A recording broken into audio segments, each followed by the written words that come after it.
هذا عكروش لاعب ببجي موبايل سابق، حاول يحترفها ويدخل عالم الاي سبورت فيها، بس كثير ظروف كانت واقفة ضده، منها العمر، ضيق الوقت، والاهم صعوبة الوصول بسبب الهاكات اللي كانت منتشرة بوقتها. فهنا صار عكروش يبحث عن بديل عشان يوجد نفسه فيه، وسأل نفسه ايش الشيء اللي بحبه بعد الببجي، والجواب كان سهل، هو بحب كرة القدم لانه كان لاعب محترف، وكمان كان يحب يلعب ويتابع لعبة فيفا. بما انه هو لاعب جوال، وقع الاختيار على اف سي موبايل لان شاف ان اللعبة جالسة تهتم في الاي سبورت وعنده فرصة فيها، وفعلا بدأ يلعب اللعبة وحبها واتقنها بوقت قصير لدرجة تصنف ال50 على السيرفر. اي نظمت البطولة الرمضانية وعكروش شارك فيها وقدر يكون من ال16 المتأهلين على العالم. وصل الرياض ولعب البطولة وما خسر ولا مباراة، وتعادل مع بطل العالم في اللعبة، ومع ذلك حصل على المركز الثالث. ليش؟ طبيعي لانه معاه ابو سروال في نفس الفريق يعني، ونتائج ابو سروال بتأثر عليه. كل هذا الكلام وهو له فقط 5 شهور في اللعبة، والخصوم متمرسين فيها. عكروش وجد نفسه في اللعبة وحس انها مناسبة له، وقدر يطلع الامكانيات اللي عنده اللي كانت مكبوتة في لعبة ثانية، وطموحه حاليا انه يكون بطل العالم. العبرة اللي بناخذها من عكروش انه عمرك ما تحاول فقط في مكان واحد، ولا تحصر نفسك بخيار واحد، دايما ابحث عن خيارات اكثر،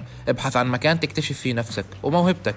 شفت نفسك بمكان صعب وغير مناسب لك، وعلى قد ما حاولت ما في نتيجة، خلاص شوف بديل، شوف المكان اللي يقدرك. ممكن التغيير هذا هو اللي يغير حياتك. في النهاية احكي لنا رأيك في الكلام، والأهم لايك ومتابعة.